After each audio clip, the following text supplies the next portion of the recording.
ধরেন জামায়াতের আমির ডক্টর শফিকুর রহমান আর বিএনপির মির্জা ফখরুলকে যদি একজন মানুষ বানানো যেত তাহলে কেমন হতো?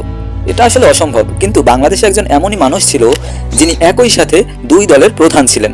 হ্যাঁ, ভারতীয় কংগ্রেসের সাধারণ সম্পাদক আবার মুসলিম লীগের সভাপতি ছিলেন। তার নাম শেরেবাংলা একে ফজলুল হক। 26 অক্টোবর 1973 শেরেবাংলা একে ফজলুল হক জন্মগ্রহণ করেন বরিশালে, কিন্তু তার জীবনের পদক্ষেপ ছিল পৃথিবীর যে কোনো রাজনীতিবিদের চেয়েও বড়। এই ছোট্ট বরিশাল থেকে তিনি পুরো ভারতেই তার রাজনীতির আলো ছড়িয়ে দিয়েছিলেন।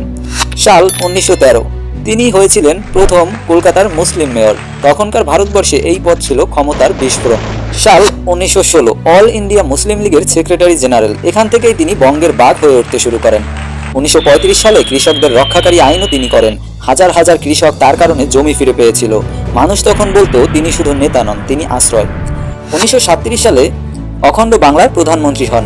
একদিকে কংগ্রেস, অন্যদিকে মুসলিম, আর মাঝখানে দাঁড়িয়ে দুই দলকেই একাই লিড করতেন। এটাই তাকে বানিয়েছে ইতিহাসের সবচেয়ে অদ্ভুত আর দুর্দান্ত রাজনৈতিক শক্তি।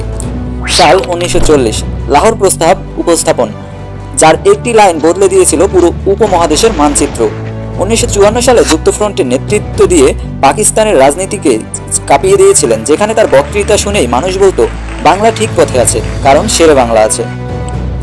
26 অক্টোবর 1873 জন্ম নেওয়া এই মানুষটি আর বেঁচে নেই, কিন্তু তার একটা পরিচয় এখনো বেঁচে আছে। তিনি একা, আর তিনিই দুদল। রাজনীতিতে এমন শক্তি শত বছরেও জন্মায় না। আরও গল্প জানতে আমাদের চ্যানেলটি সাবস্ক্রাইব করুন, আর ভিডিওটিকে লাইক করুন এবং কমেন্ট করুন এরপরে আপনি কোন কিংবদন্তির গল্প চান।